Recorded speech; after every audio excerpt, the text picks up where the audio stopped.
doing? My name's Dave, and if you didn't have anything to say for your intro, so you decided to tell everybody that you didn't have anything to say to you, can call me Daveypoo, the mobile music minstrel. How you doing?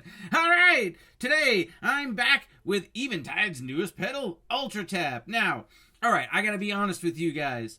I'm usually late to the game getting out my videos. You know, I've got reasons and excuses and all those things. You know, I got stuff to do, and it just takes me a while to do stuff, and I'm trying to embrace the fact that I get things out the door later than most other video guys out there. So, you know, usually I'm stuck with the problem of how do I make my videos different than everybody else, because by now, everybody's got an UltraTap video, and they're all going to show you the presets, and they're all going to show you how every knob works, and they're all going to show you how all the different things work.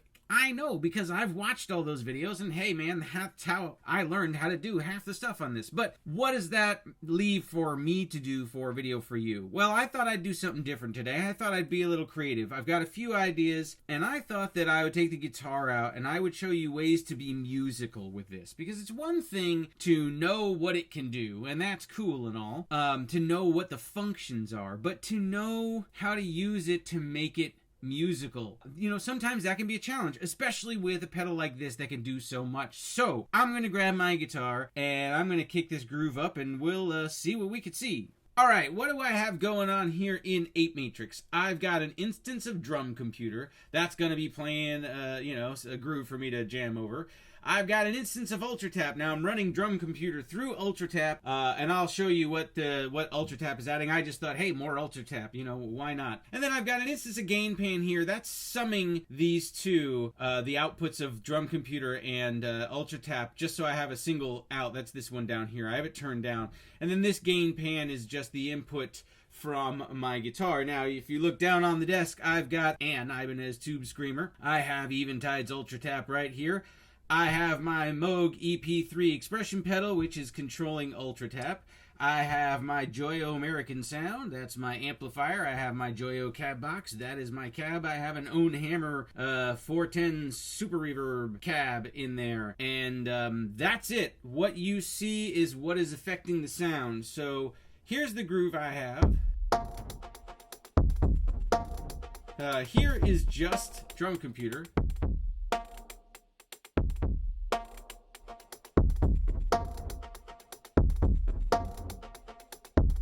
Okay, I thought, you know, I was having a lot of fun with UltraTap because just by changing the amount of taps, you can really change the groove around. Let me show you here for a second.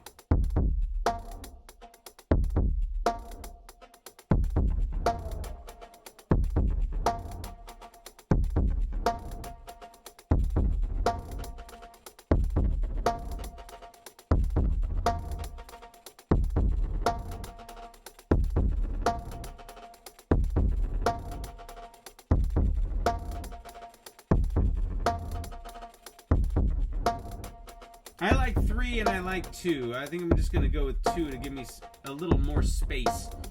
Since we're having a lot of delays, it'll just eat up the mix. So then I've got my, you know, guitar here.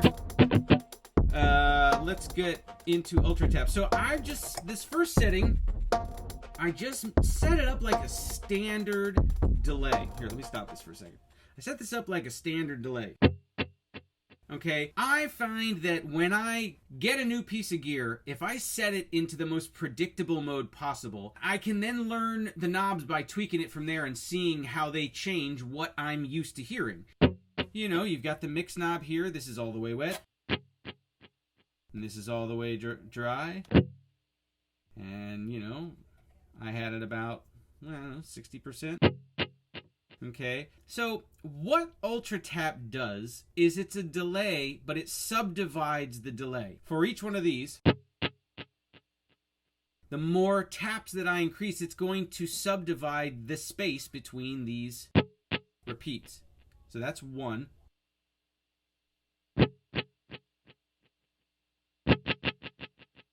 That's 2. 3, and then... Okay, and you get the idea. So, I've set it up like this. I've got the length to be an 1/8 note. The feedback, you know, I got the medium feedback. Spread is in the center, taper is in the center. I'm not using any of the secondary functions accessed by this other button here. Okay, so let's see what we got here, just jamming away.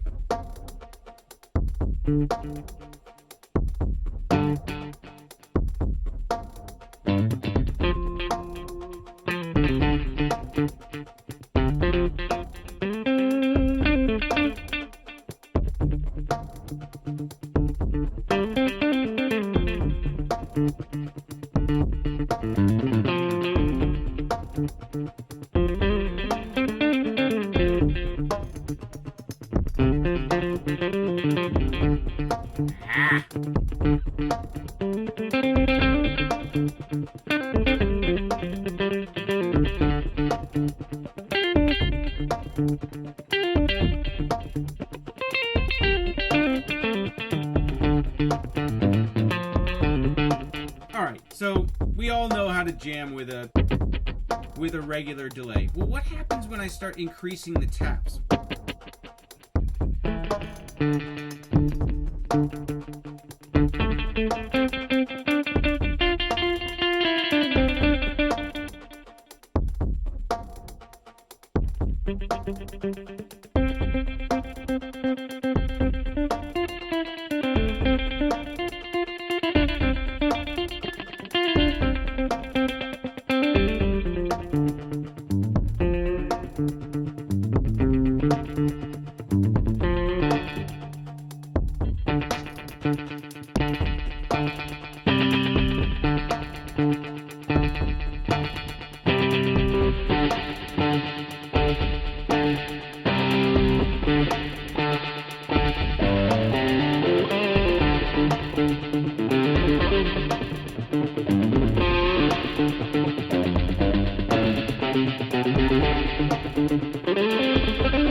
Alright, I fell off the boat there a little bit, but I think I climbed back on.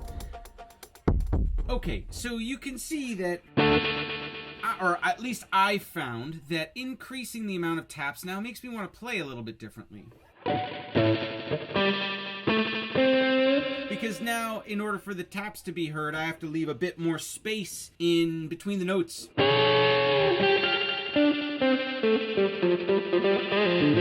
Makes me want to play very staccato so that those taps read. I can keep subdividing the taps. I can go all the way up to 64. And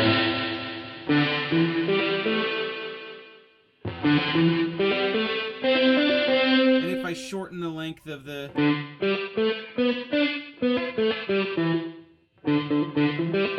Now it starts to get into reverb territory. So I also like effects that, or I like these Eventide effects that have been taking a simple idea and pushing it to its maximum.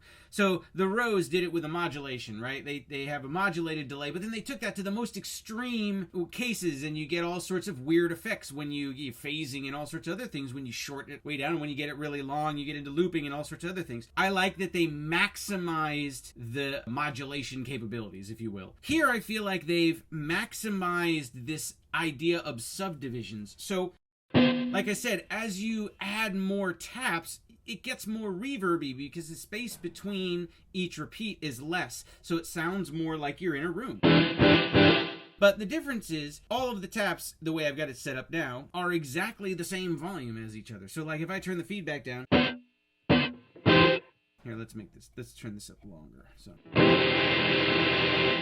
okay, you hear there, each tap is exactly the same. That means it cuts right off. So what do we do about that? How do we make it more like a traditional reverb? Again, if I set it up in a way that I'm familiar, then by tweaking the knobs, I can get more interesting things because I know my starting point. So if I go to the taper knob here and I turn it this way, so I'm getting that it's tapering off, what happens is as the taps go on, they fall off in volume. So now, if I balance, let's see, the feedback, and I go like maybe, I tap fast, and I put this down, and I turn the feedback up.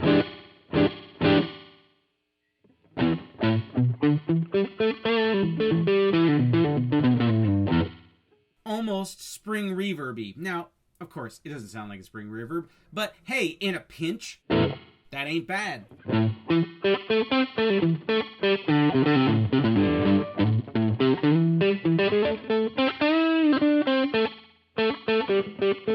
What else can we do to kind of mess that up a little bit? Well, if I go to the secondary functions here, and I hit the slurm, okay,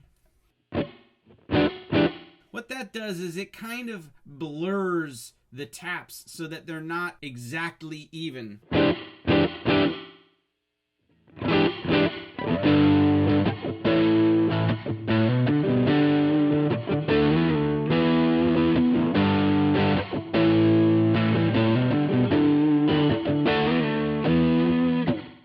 Right? That isn't bad. That's usable musically. If I were to take this, let's change the tempo here.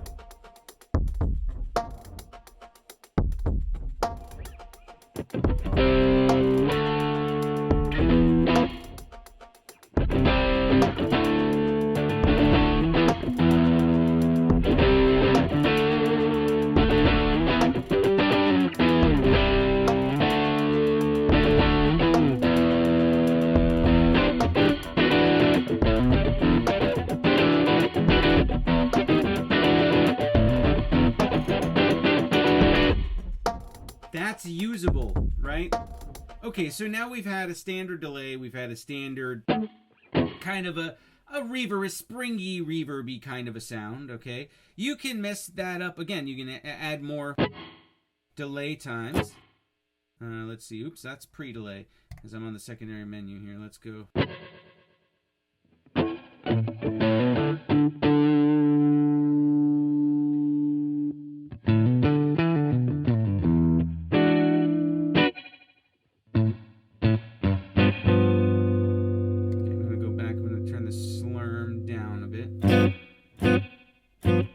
Actually, I got something else.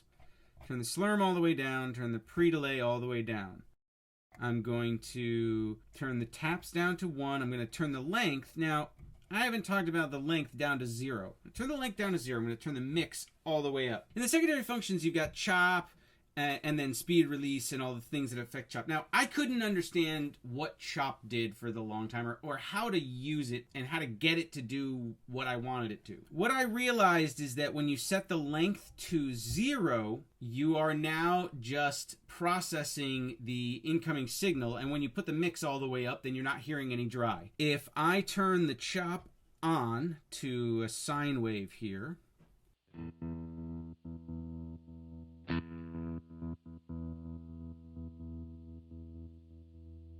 now, let's turn, oops, that's the feedback. Let's go to the, there it is.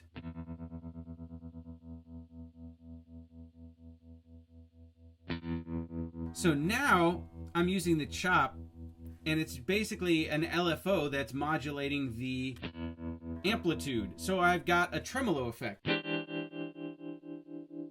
Now I can blend in dry signal.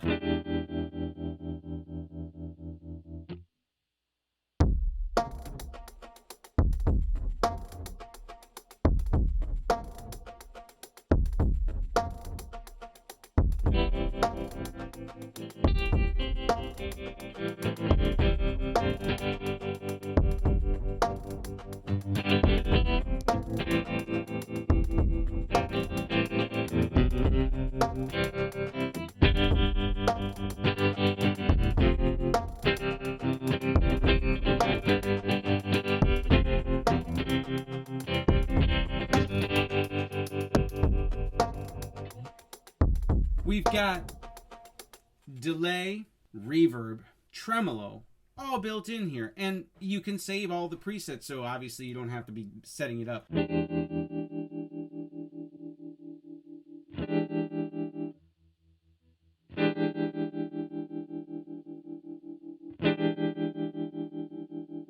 Oh, that's pre-delay again.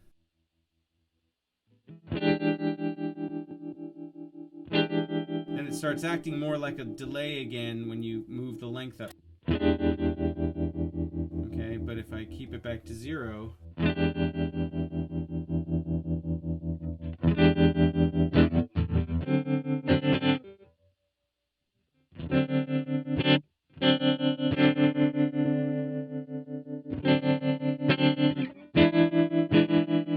Now, you have other waveforms in here. Oops, again, I'm on the wrong functions.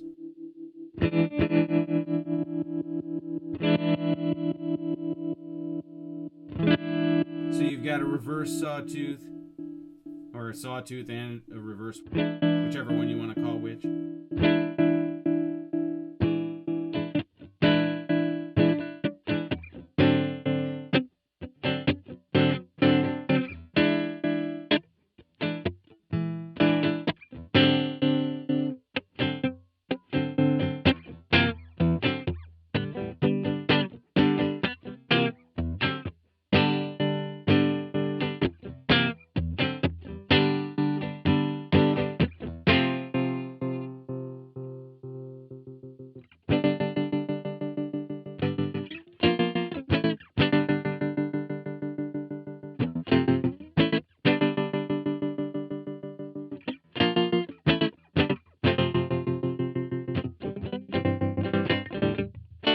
Anyway, I'm hoping that you can see how there's a lot more inside UltraTap, either the pedal or the app, than at first glance. I know when I was first faced with this, I thought, oh, well, that's cool. It does a lot of repeats, but what else would I do with this? How would I make this musical? And I hope that I've shown at least a few different ways that you can approach this. Now, of course, all of these are editable, and you can muck with any of these that we've got.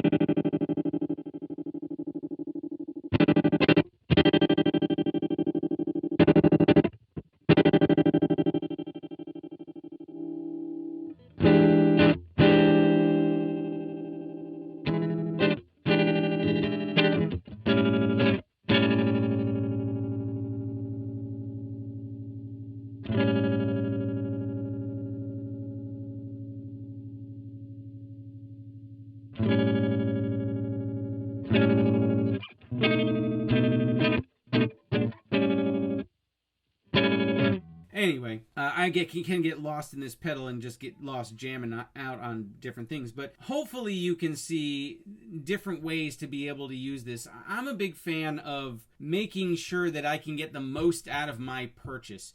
And while I might not use this on a gig as all three different things, if I'm pinched for pennies and I want to spend my money well and invest it well, knowing that I can do more than one thing, UltraTap is a good place to start. Eventide's Rose is a good place to start. Both of these pedals have a lot more in them than just the obvious delay. So I hope you guys like this video.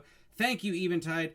These pedals are fantastic. I really enjoy having these as standalone units. There's a sense of permanence here that I really dig. Who knows how long my iPad's going to last for until I have to buy another iPad, or, in 15 years, am I going to have an iPad, or are we going to move on to some other platform? But having this as a piece of hardware, there's a sense of permanence here. Now, 15, 20 years, this is still going to work exactly the same way. It's still going to be its own unit that I am going to be able to interface with other things. So I super dig being able to have these as their own standalone units, and then being able to pick and choose, of course, between all the different ones. You get micro pitch and a black hole reverb also. So thank you guys for watching the video. I hope you like this sort of thing. If you do, give the video a thumbs up and subscribe to the channel if you want to see more, and check me out on Facebook and on Twitter and on Instagram.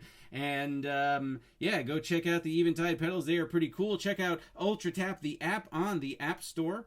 It's pretty rad, and I will see you guys next time. Later, baby.